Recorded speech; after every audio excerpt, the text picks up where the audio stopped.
You think you know what absolute isolation is? Think again. Imagine this. You are a professional, a specialist sentenced to die alone on a world literally designed to kill you. This isn't just jail. This is an execution with extra steps. The atmosphere is pure toxin, the survival pod is wrecked, and the only clock ticking is the few days of air left in your tanks. That's the story of Nolan Drake, exiled to the vibrant, bioluminescent death trap known as Vidia. But here's the twist, the thing that changes everything. On this world where an entire colony vanished 2 decades ago, Nolan finds a survivor. A woman, feline and fierce, moving with a predatory grace that defies the toxins. She's connected to the planet's lethal, pulsing fungal network. She is the Lyra Keth, and she tells him he shouldn't have survived this long. She's the key to life, but accepting her help means undergoing a terrifying symbiosis, a bond that will rewrite him body and soul and ensure he can never leave this forbidden planet. He was sent here to die alone, but what if he finds a reason to live, a connection he never knew he craved, in the arms of the planet's only survivor? Stick around because this is the epic saga of Nolan and the Lyra, of corporate betrayal, and of choosing love and life over escape, even when the escape is home. Before we dive into the glowing, deadly jungles of Vidia and Nolan's desperate fight for air, I need your help to keep these stories coming. If you love tales of sci-fi survival, deep emotional bonds, and incredible world building, smash that like button right now. Seriously, hit it. It tells the algorithm this story is worth sharing. While you're at it, subscribe and turn on notifications so you don't miss any of our upcoming journeys. Drop a comment below and let me know. From which part of the world are you watching this story? Let's not delay any longer. Let the story begin. Nolan Drake wasn't a soldier. He was a corporate analyst, a scientist who specialized in classifying new ecosystems, and yet, here he was, surviving a crash landing that felt like a deliberate act of violence. The impact stole the air from his lungs in a single gut-wrenching exhale. The metal shrieked around him as the survival pod ripped through Vidia's thick canopy. Branches, thick as a man's torso, splintered against the hull just before the craft slammed into the earth and skidded through the undergrowth. It hissed and sparked where it touched the superheated plating. The safety harness bit into his shoulders and his skull rang against the headrest. Then silence. A ringing, heavy silence, broken only by the tick of cooling metal and a subtle, pervasive sound. A low, rhythmic pulse. It wasn't the ship, it seemed to come from the soil itself, a giant, organic heartbeat thrumming beneath his boots. With shaking hands, Nolan released the harness and kicked the hatch open. Humid, thick air rolled into the pod, carrying the smell of wet earth and something sickly sweet, something that made his sinuses instantly burn. He stumbled out onto the ground, which was covered in moss that glowed faintly, a soft phosphorescence. Each footfall left a temporary print that faded as luminescent spores drifted upward into the air. The jungle of Vidia pressed in from every angle. Massive tree trunks were wrapped in fungal growths that pulsed with bioluminescent veins. Above him, the canopy filtered the light, not sunlight but an amber glow, into shifting eerie patterns across the forest floor. Nolan's first proper breath of Vidia's unfiltered air tasted like copper and rotting fruit. He knew instantly he was doomed. He crouched beside the wreck. The pod's recycler was destroyed, its intake valve bent at an impossible angle. It would never draw another breath of filtered air. As he ran his fingers over the twisted metal, the full weight of his sentence finally settled into his bones. The corporation he had worked for called it exile. The judge back home called it justice. But Nolan understood the truth now, it was an execution with extra steps. His current situation offered him maybe 7 days of oxygen remaining, 10 if he was absolutely meticulous with rationing the cartridges and didn't exert himself. 10 days to die. He immediately salvaged what he could. His plasma cutter, water purification tablets, a field medical kit, and his journal. He set up a rudimentary camp next to a fallen tree whose bark had petrified into something resembling black volcanic glass. But the forest around him was unnaturally quiet. There were no birds, no insects, just that constant, unsettling rhythmic pulse, and the occasional soft rustle of movement through the dense undergrowth. The jungle was a spectacle, an explosion of light and vibrant color, but it was profoundly wrong. Nolan, armed with the plasma cutter, forced himself to eat a bland ration bar. Then, with methodical detachment, he opened his journal and began to write. Day 1. Crash landing successful. If you define success as not dying immediately, then yes. Recycler damage is catastrophic. Observation, the jungle is watching. By the 3rd day the watching had become active. Nolan knew deep in his gut, that something intelligent was out there. His supplies hadn't been stolen during the night, but they had been moved, not taken, just subtly rearranged. Stranger still, symbols had begun to appear on the massive tree trunks surrounding his camp. They were carved into the bark with a strange precision that definitively ruled out any kind of animal activity. They formed patterns he didn't recognize, geometric and deliberate, clearly marking boundaries he couldn't understand. He slept only in 2-hour shifts now, the plasma cutter always within arm's reach. Physically he was failing. His oxygen was running low. Each breath required more effort than the last, and the persistent toxic air was causing him to cough deeply. Yet, he maintained his professional detachment, recording every observation, the accelerated growth rate of the fungal network surrounding his camp, the way the vines seemed to subtly orient themselves towards him, and the bioluminescent patterns that intensified dramatically after the amber sun set. On the third night, the silence was shattered. Something growled. The sound came from just beyond the clearing, low and resonant, but carrying an undertone that was almost vocal. It wasn't a roar, it was a deep, warning rumble like a large engine idling. Nolan jerked awake.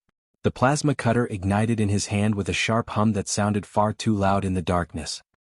His heart hammered against his ribs as he desperately scanned the tree line. Then she stepped into the ring of light cast by his camp. She was utterly feline and impossibly graceful, moving with a fluid precision that instantly caught his breath. She was shorter than him by at least half a foot, but she carried herself with the coiled stillness of an apex predator. Her shoulders were loose, ready. A tail, long and muscular, lashed slowly behind her in measured, deliberate arcs. Her face was delicate but sharp, dominated by high cheekbones and large eyes that shifted wildly from violet to amber as they caught the soft glow of the moss. Her silver-white hair cascaded down her back, transitioning suddenly to a vibrant magenta at the ends. Bioluminescent markings traced complex patterns along her arms and neck, looking exactly like living tattoos. She wore minimal clothing, dark fabric, form-fitting and practical. Nolan noted that her fingernails were black and slightly elongated. She began to circle his camp with a terrifying, predatory focus, her large, shifting eyes never leaving him. When she finally stopped and spoke, her voice was rough from disuse, carrying a distinct, purring undertone that raised the hair on the back of Nolan's neck. "You shouldn't have survived this long," she stated, her voice flat and challenging. Nolan kept the plasma cutter raised, forcing his own voice to remain steady. "Who are you?" She tilted her head, her delicate ears flicking, a gesture that could have been irritation or curiosity, he couldn't tell. "The Lyraketh. This is my territory." "Your territory," she corrected herself, the pronunciation alien and guttural. Nolan recognized her species immediately.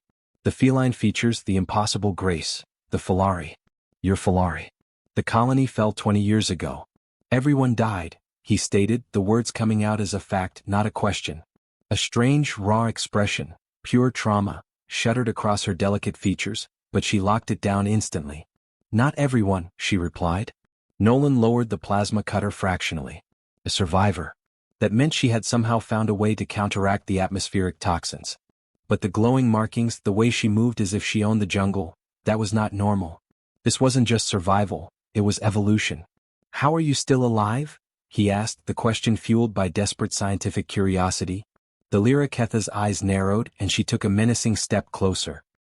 He could now clearly see the markings on her skin, pulsing in rhythm with the constant, low thrum of the forest around them. "The planet allows it," she said, her voice dropping, almost reverent. "Because I serve it." The word sent a sudden shot of cold through Nolan's chest. He thought of the old corporate reports. The way the pathogen which killed the colony had spread with an adaptive speed that seemed almost purposeful. The corporation had officially classified the disaster as a terraforming accident. But standing here looking at Thalira's glowing skin, Nolan began to wonder if accident was even remotely the right word. He realized the truth in a flash of terrible insight. "You're symbiotic. The fungus, it's bonded with you," he whispered. "Yes," she confirmed. Then chillingly she added, "and it's killing me." The Lyra studied him for a long moment, her long tail finally stilling. "Not yet," she clarified. "But it will. You have maybe 4 days. Less if you keep using supplemental oxygen." "That's not exactly encouraging," Nolan managed, a weak attempt at humor. "I don't do encouragement," she countered. But her ears flicked forward slightly, a betrayal of genuine interest. "Why did they send you here?" "Corporate espionage," Nolan replied. They said I stole proprietary research. His laugh was bitter and rough. I didn't, but the evidence was perfect and my partner made sure I took the fall. Something sharp and predatory sharpened in her gaze. So you're innocent, she observed. Then, the practical question, does it matter to me? No, she answered herself. She turned, making as if to leave, then paused, glancing back at him. But you interest me. Most outsiders die screaming. You're still making observations. Nolan realized she hadn't just appeared, she'd been watching him. She had likely been reading his journal or simply observing his patterns from the dense shadows. The thought should have terrified him, but instead, Nolan felt a strange flutter. Something that was definitely not fear. It was anticipation. If you can slow the toxin spread, I'll owe you, he offered, cutting right to a transaction. You'll owe me regardless, the Lyra replied. Her tail curled slightly, and for the first time, something that might have been amusement crossed her sharp features. But I'll help you. Follow me. Why? He asked, not letting his guard down. She looked at him fully then, and the raw hunger in her eyes had nothing to do with food. Because I haven't spoken to another person in 20 years, she admitted, her voice dropping to a whisper. And I've forgotten what it feels like not to be alone. Nolan immediately gathered his essential supplies, intensely aware of her watching his every movement. When he shouldered his pack and turned to follow, the Lyra Keth was already moving, slipping between the massive, glowing trunks with that impossible feline grace. He struggled immediately to keep pace, pushing through hanging vines and navigating routes that seemed to subtly shift beneath his feet. He was clumsy, a man built for an office, not this biomechanical labyrinth. When he stumbled violently over a hidden route, she doubled back instantly and caught his arm before he could fall. Her grip was surprisingly strong, her skin warm beneath his fingers. The contact lasted only a fleeting moment before she released him and moved forward without a single comment. But Nolan's pulse hammered in his throat. As he followed her deeper into the glowing, deadly jungle, he realized something profound.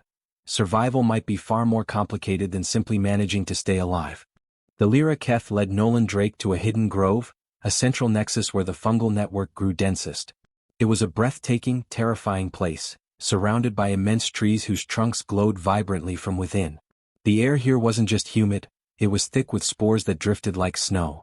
And the constant rhythmic pulse he had felt since crashing was immensely stronger here, a deep vibration that seemed to resonate right in his chest.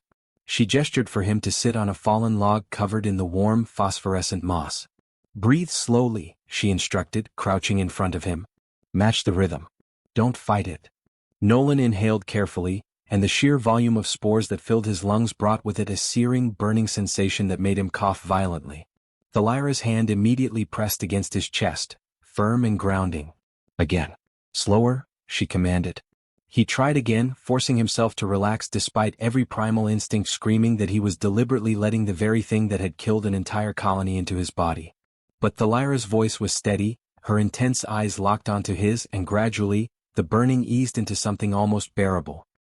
He felt the foreign presence of the fungus begin to take root in his lungs, alive and strange, and his vision swam. That's it, the Lyra murmured. Let it begin slowly. Your body will adapt or it won't. Fighting makes it worse. Comforting bedside manner you have, Nolan quipped, coughing again. Her ears flicked and he caught the ghost of a smile, a genuine, fleeting warmth. I'm not a medic. I'm a xenobotanist who learned survival the hard way. Over the following days she became his relentless, unconventional teacher. She taught him how to navigate the impossible jungle, which plants were safe and which would kill him. She showed him how to read the forest's subtle rhythms and how to move through it without disturbing the delicate, massive ecosystem. Their conversations were stilted at first. The Lyra's directness and brutal honesty clashed with Nolan's tendency to deflect everything with dry, self-deprecating humor. But slowly he coaxed fragments of her past out of her. He learned about the research team she'd led, the terraforming accident, and the crushing guilt that kept her from leaving Vidia, even though she technically could have tried. She had been the lead botanist. She had warned her superiors about the fungus's terrifying adaptive potential, but they had ignored her until it was too late. When she spoke about the day the colony fell, her voice went completely flat, and her tail wrapped defensively around her legs. Nolan didn't push, he just listened, and something in her rigid posture gradually loosened. One evening they rested beside a beautiful, glowing pool fed by a waterfall that cascaded down through the canopy. The water was safe to drink, the Lyra assured him, filtered perfectly through deep layers of fungal growth that removed the atmospheric toxins. Nolan cupped his hands and drank deeply. The water was cold and clean, then sat back against a smooth, warm stone. "Why did you stay?" he asked quietly. The Lyra stared into the pool, her reflection rippling on the surface. "The fungus gave me a second chance at purpose. Through it, I can feel every living thing on Vidia. I'm not alone."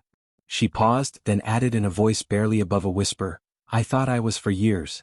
I thought I was, but the network, it's consciousness of a kind. Alien but present." Nolan reached out instinctively, his hand hovering over hers. When he finally touched her, his fingers tracing the bioluminescent markings on her wrist, she instantly froze. Her tail went rigid, her ears flattened against her skull, and for a terrifying moment he thought she would pull away. But she didn't. She sat perfectly still, as if any movement might shatter something profoundly fragile.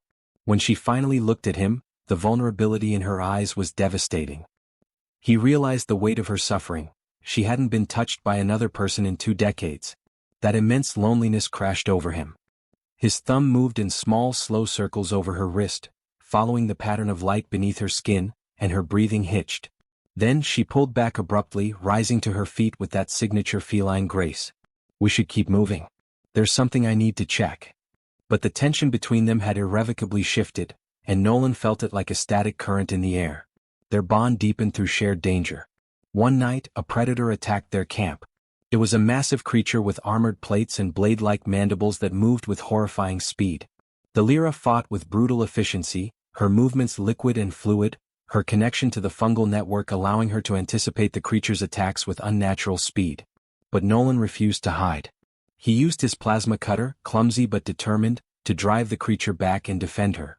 When the beast finally retreated into the dense jungle, the Lyra stood breathing hard, staring at him with something that looked intensely like respect. "You're either brave or stupid," she said, finally catching her breath. "Can't it be both?" he asked. She laughed, a rough, rusty sound that seemed to surprise even her. Then she noticed the gash on his shoulder, where the creature's mandible had caught him. Her expression shifted immediately to concern. She approached slowly, almost tentatively, as if he might bolt. When her fingers touched the wound, her touch was clinical at first, but as she cleaned and sealed it with a dark paste made from crushed fungus, her movements softened. Nolan found himself leaning into her hands, drawn to the warmth of her skin and the gentle rumble in her chest that might have been genuine concern. But the vulnerability was too much. She pulled back abruptly, her tail twitching with agitation. "I need to check the perimeter," she said, and disappeared into the jungle before he could respond. Something fundamental had changed between them. It was no longer just a transaction for survival. It was something more dangerous, more complicated, and infinitely harder to define. The symbiosis was advancing at an alarming rate, and it was excruciating. It wasn't just a resistance to the toxin, it was a fundamental chemical rewrite. For the first few days after meeting the Lyra, Nolan had fought the process, terrified of losing himself. But now he had to embrace it, or his 7 days of air would simply run out before the slow-moving adaptation could complete itself. One morning he woke up and realized the constant burning in his lungs was gone. Instead there was a strange, cool sensation, a subtle hum. He could feel the ground beneath him in a new way, like a muffled vibration that resonated up through his bones. The luminous fungi around their camp, which had once been a scary alien light source, now felt informative.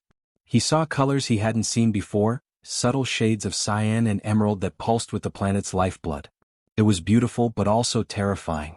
He was becoming less human with every breath. The Lyra watched his transformation with an unnerving, clinical detachment, though he sometimes caught a fleeting look of deep sympathy in her shifting eyes. She knew exactly what he was going through. She had walked this path 20 years before. "You're adapting faster than I did," she observed one evening as he demonstrated a newfound agility, easily climbing a root structure he couldn't have managed a week ago. "Maybe I just had a stronger incentive," Nolan replied, flexing his fingers. The fingernails weren't claws, but they felt stronger, thicker. "Fear?" she asked, her tail lashing softly. "No. Not fear," Nolan countered, looking directly at her. "Necessity. And the desire to stay." The directness of the admission made her flinch, not physically but emotionally. She turned away quickly, stating that they needed to move. She was taking him to the only place on Vidia that held the clues to her past and the truth behind his exile, the ruins of the New Eden colony. The journey was long and grueling, but Nolan was a different man now. He moved with a rhythm that synchronized with the planet's pulse, following the Lyra deeper into the jungle. She finally spoke about the symbiosis in detail. The fungus, it doesn't just block the toxins, she explained as they walked. It consumes them and uses their energy. It replaces damaged cells in your body with its own fungal cells. That's why you don't need the air filtration anymore. It's why I can survive. So, I'm literally turning into a mushroom, Nolan joked weakly. You're becoming a part of Vidia, the Lyra corrected, stopping and turning to face him. Her large, shifting eyes were serious. You have to understand the cost, Nolan. You will be connected to the network. You will be safe, but you can never leave. The air up there, she pointed vaguely toward the sky, will be toxic to you now. It was the final nail in the coffin of his old life. He was a condemned man, tied forever to this forbidden world. But looking at the Lyra, at the fierce loyalty in her eyes, Nolan realized he didn't care. He had found a connection here he never had back home. He had lost everything, only to find the one thing he didn't know he was missing: true purpose and a partner. When they finally reached the ruins, the sight was devastating. It wasn't just collapsed buildings, it was a memorial to failure. The structures were covered in the same pulsating, bioluminescent fungus that now coursed through Nolan's veins. The growth was so total that the colony looked less like a ruin and more like a decaying, fungal sculpture. The Lyra stopped, her whole body tensing with a wave of deep, raw grief. She walked through the central plaza, touching the metallic remnants of the habitat domes, her movements heavy and slow. I warned them, she whispered, her voice cracking with the memory. I told them the terraforming agent we used would accelerate the native fungal growth, but they wanted the resources faster. They wanted to make their quota. Nolan, recognizing her pain, gently rested a hand on her shoulder. This time she didn't pull away. She leaned into his touch for a moment, finding strength in his presence. My partner Elias, Nolan said quietly, staring at the ruins. He sold the research to a rival consortium, framed me and got me sent here to die. Corporate greed knows no bounds, even across the stars. As they moved deeper into the former main lab, they found a console that was surprisingly intact, shielded from the worst of the fungal overgrowth by a specialized heavy containment unit. The Lyra, with her superior knowledge of the old colony tech, managed to power it up using a backup fusion battery she salvaged.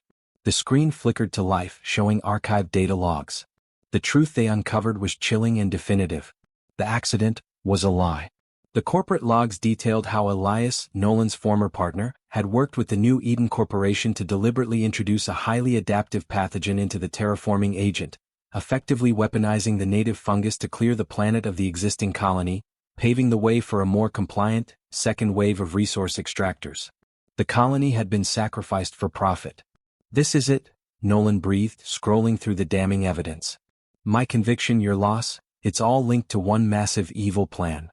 But as they stood there, absorbing the devastating truth, a red alert flashed on the console screen, accompanied by a sudden ear-splitting tone that hadn't sounded in 20 years. Intruder alert. Unauthorized landing signature detected. Class 3 corporate survey vessel, approaching atmosphere. Nolan and the Lyra stared at the screen, their eyes wide. The corporation, or Elias's new employer, was coming. They weren't just searching for the ruined colony, they were likely searching for any survivors, for the damning evidence, and most likely for Nolan Drake, the loose end. They found the beacon, the Lyra whispered, pointing to a small secondary device still embedded in the wall. The old emergency distress signal must have kicked back on when we powered the console. Nolan felt a wave of icy dread. His past, the betrayal that had sent him to die, was now landing on the only home he had left.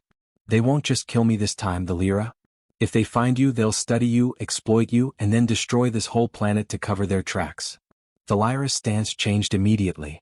Her spine straightened, her feline ears flattened against her head, and her eyes focused with a feral intensity that Nolan had come to know. She was no longer a victim, she was the protector of Vidia. Then we stopped them, she stated, her voice calm but absolutely resolute. This planet saved me and now it has saved you. We will defend it. You know their tactics, Nolan. I know this world. She looked at him, and this time there was no emotional hesitation, no fear of intimacy. The shared purpose cemented their bond instantly, making their survival transactional need secondary to their shared, desperate love for Vidia. We need a plan, Nolan said, closing the console and pulling the Lyra away from the ruins. Fast. They'll land within the hour. As they ran back into the dense, glowing jungle, Nolan realized that his exile had not been an ending, but a new beginning. He wasn't running from his past anymore. He was running toward a future he would fight for, side by side with the only person who had ever truly understood him. The corporate vessel, designated the Arbitrator, entered the atmosphere with a violent, sonic boom that rattled the deepest parts of the jungle. Nolan and the Lyra watched from the concealment of a massive, glowing root system as the ship, a sleek, brutalist gray dagger, settled into a small, naturally cleared basin not far from the ruins. It immediately began deploying armed security teams. Their objective won't be rescue, Nolan stated, adjusting the plasma cutter in his grip. They're here to sanitize. If they find the logs, they destroy them. If they find us, they silence us. And if they find the fungus is weaponizable, they'll harvest it, regardless of the consequences to the planet. The Lyra's tail lashed with cold fury. This world is not theirs to take. We fight from the shadows. Nolan, however, knew brute force wasn't their strength. We use what they ignore, the network. They rely on technology, comlinks, sensors, thermal scanners. The symbiosis has given us a massive advantage. Their plan was simple, high-risk, and leveraged Vidia's unique properties. The Lyra focused her connection to the fungal network. She explained to Nolan that the fungus operated on an electrochemical frequency that was profoundly alien.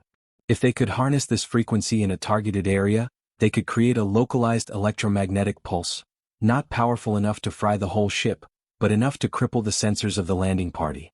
She led Nolan to a subterranean fungal node, a pulsating core of bioluminescence.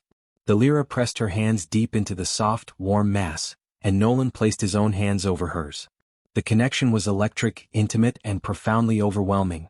He felt the forest as an immense, singular consciousness, and through the Lyra, he directed a surge of energy toward the approaching security team. The effect was instantaneous. A wave of shimmering energy flowed through the roots toward the basin. The sound of confused shouting and static-laced comm chatter crackled through the air. The security teams, clad in heavy body armor, stumbled, their thermal scopes useless, their directional sensors spinning wildly. "They're blind," the Lyra hissed, her eyes glowing with exertion. "Now we hunt." The security teams, led by a ruthless mercenary commander, were trained for open-field warfare, not a symbiotic jungle that fought back. Nolan, using his knowledge of their protocols, guided the Lyra on their movements. "They'll stick to a tight perimeter. They need to find that old beacon signal for the logs," Nolan murmured. "We lead them away from it." The Lyra used her mastery of the environment to create an illusion of impossible movement. She instructed Nolan to cut thin sheets of the bioluminescent bark and strategically place them in the undergrowth to mimic the shape of a large, moving creature. As the heavily armed security team struggled through the jungle's thick humidity, Nolan and the Lyra moved silently above them, through the high canopy. At a prearranged signal, the Lyra plucked a cluster of highly reactive spores and dropped them directly onto the ground near the lead security officer. The spores ignited upon contact with the heat of the body armor, flaring up in a brief, blinding flash of green light. The team opened fire, blasting the glowing undergrowth, wasting precious energy and alerting everyone on the ship to their confusion. This was more than a distraction, it was psychological warfare. The mercenaries weren't fighting people, they were fighting the planet. Nolan and the Lyra circled around and returned to the Arbitrator. The main ramp was down, guarded only by a single drone unit. "We need to get to the comm deck," Nolan declared. "We upload the logs, we send them to every secure system we can find. That's the only way to protect Vidia, by exposing the truth." "It's risky," the Lyra argued, her tension palpable. "If they catch you, they'll drag you out." "I'm already committed," Nolan smiled grimly. "We're a team, remember?" They disabled the drone silently using an aerosolized neurotoxin the Lyra synthesized from local flora, then slipped onto the ramp. The interior of the Arbitrator was a sterile, unforgiving contrast to the lush warmth of Vidia. As they moved through the corridors, the only sound was the padding of the Lyra's feet and the controlled thud of Nolan's boots. They made it to the command center only to find the last person Nolan ever wanted to see waiting for them: Elias. Elias was impeccably dressed, a smirk twisting his face as he held a data drive, likely a copy of the incriminating logs they had just discovered. "Nolan Drake," Elias purred, his voice dripping with condescension. "I should have known you were too lucky to die easily. And a native survivor? Fascinating. My new employers will pay a fortune for you, the Lyra. A sentient, symbiotic life form. You're a gold mine." Nolan felt a raw, boiling fury. You sold out an entire colony, Elias. You framed me for research I developed. All for a seat on the corporate board. It's business, Nolan. You were a liability. This planet is a resource, Elias countered, pulling out a compact, high-powered sidearm. And now both of you are just loose ends. Elias fired. The energy bolt missed Nolan's head by inches, incinerating a panel behind him. The Lyra didn't hesitate. She moved with blinding, feline speed, lunging toward Elias. But Elias was prepared. He activated a wide-area sonic dispersal field, a high-pitched whine that instantly crippled the Lyra, forcing her to fall to her knees, clutching her sensitive ears. Didn't think a creature like you would have a simple weakness, did I? Elias sneered, aiming the gun at the Lyra's head. Now Nolan. Drop the weapon. Nolan saw the desperation in Thalira's eyes, the pure, unadulterated fear for her life. He dropped the plasma cutter. Elias smiled, victorious. Good boy. Now let's go collect your prize money. But Elias had forgotten one thing. Nolan was no longer just a man. He had the fungus coursing through his body. He was connected. You took everything from me, Elias, Nolan said, his voice low, shaking with rage, and his hands pressing against the metal floor of the command deck. In a final desperate surge of symbiotic power, Nolan closed his eyes and channeled his consciousness into the ship's framework. He didn't understand the mechanics, but the fungus did. He felt the ship's internal network, the power conduits, the sensor arrays, the life support systems. He unleashed a massive, localized surge of Vidia's unique bioelectrochemical energy, a feedback pulse channeled through the very deck plates he was standing on. The entire command deck went dark. Sparks flew, consoles exploded, and the sudden, overwhelming electronic feedback slammed Elias backward against the bulkhead. The sonic dispersal field immediately failed, and the Lyra gasped, quickly recovering. Elias, momentarily stunned but regaining his footing, raised his weapon again, aiming for the incapacitated Nolan. But the Lyra was already there. With a powerful, desperate cry, she tackled Elias, knocking the weapon free. They crashed to the floor, the Lyra's hands, now hard and claw-like, closing around his throat. You hurt my world, she snarled, her voice a deep, guttural sound, her eyes blazing violet. You will not hurt him. The Lyra Ketha's survival instinct was absolute. Her rage, fueled by 20 years of loneliness and the sudden threat to her new purpose, gave her inhuman strength. She didn't kill Elias. Instead, with a primal cry, she slammed his head against the deck, stunning him long enough to ensure he was neutralized. Nolan, recovering quickly from the feedback surge, moved immediately to the console. The entire command deck was dead, illuminated only by the emergency lights and the frantic, pulsing glow of the Lyra's markings. He quickly located the ship's independent emergency beacon and, using a highly secure encryption key the Lyra had helped him create days ago, he transmitted the devastating logs they had found in the ruins. He didn't send them to his old corporation. He sent them to the Independent Galactic Justice Authority and several high-profile legitimate news syndicates, tagging the evidence with the specific geocoordinates of the wreckage and Elias's live biometrics. Exposure, not violence, was their final weapon. It's done, Nolan said, the words heavy with finality. The data is out. They'll know the truth about New Eden, about the engineered collapse, and about Elias's involvement. The Lyra, breathing heavily, rose from the crumpled form of Elias. She looked down at the former partner, now unconscious and defeated. What about the rest of them? She asked, referring to the mercenary teams still blindly navigating the jungle. We leave them, Nolan decided. The ship is disabled. No comms, no guidance. They'll spend the next few hours walking circles until the GJ intercepts their signal, which is now tagged with a corporate crime flag. Vidia will protect itself. With a final, satisfying blast from Nolan's plasma cutter, they severed the main power conduit leading to the landing ramp, ensuring no quick escape was possible for Elias or his crew. They left the sterile, dead interior of the arbitrator and melted back into the vibrant, living heart of the jungle. Once back in the safety of their hidden grove, the profound relief of their victory crashed over them. Nolan pulled the Lyra into a fierce, protective embrace. She didn't hesitate this time. Her arms wrapped tightly around his waist, and her powerful tail curled around his leg, anchoring them both. The low purring rumble that started in her chest vibrated through Nolan, a sound of deep, earned contentment. We did it, he murmured into her hair. We saved your home. The Lyra pulled back just enough to look at him, her eyes soft with emotion. No, Nolan. Our home. You didn't just fight for survival, you fought for the planet. You are Vidia now. The next few weeks passed in a beautiful rhythm. The GJ arrived, took Elias and the corporate mercenaries into custody, and sealed off the area, confirming the evidence of corporate malfeasance. Vidia was officially declared a protected, forbidden zone, an off-limits ecosystem due to its unique and volatile symbiotic life forms. Nolan Drake was officially, posthumously, exonerated, and then quietly forgotten by the outside world. Exactly what he wanted. He and the Lyra settled into a new life. They established a new camp near the waterfall, a place of peace and safety. Nolan, now fully adapted, found that his connection to the fungal network was deepening. He could sense the forest's health, its subtle shifts, its immense, alien contentment. He was no longer dependent on the Lyra for survival. They were now partners in its truest sense, bound by the strange, beautiful symbiosis and a profound love that grew stronger with every shared moment.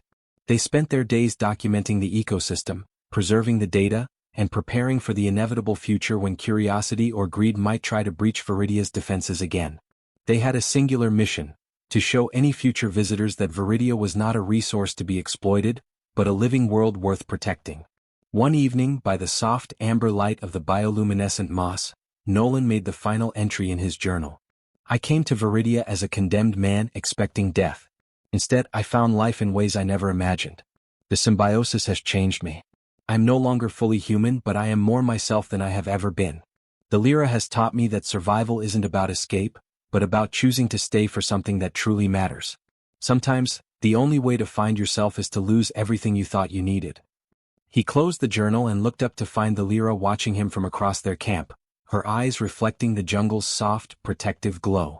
She held out her hand, and when he took it, she pulled him close, her purr rumbling through both of them. They walked together into the glowing jungle, two figures moving as one through the lush, amber-lit undergrowth, forever bound by love and by the life-giving pulse of the forbidden planet. Imperfect and uncertain, their future stretched ahead, but it was entirely their own. And that is the incredible, emotional saga of Nolan Drake and the Lyra Keth on the forbidden world of Vidia. If this story of betrayal, redemption, and finding love in the most impossible circumstances resonated with you, please show your support. Hit that like button, share this video with someone who needs a great sci-fi story, and of course subscribe and join our community for more epic tales. I want to know what you thought. What was your favorite part of Nolan and Thalira's journey? Did you love the tension between them or the final battle against Elias? Drop your thoughts and, as always, your fantastic story suggestions in the comments below. Check out our channel playlist for other incredible stories from across the stars. Thank you so much for watching and for being the best audience a storyteller could ask for. Until the next adventure, be safe, be kind, and may your own journeys lead you to the life you're truly meant to live. Good wishes, everyone.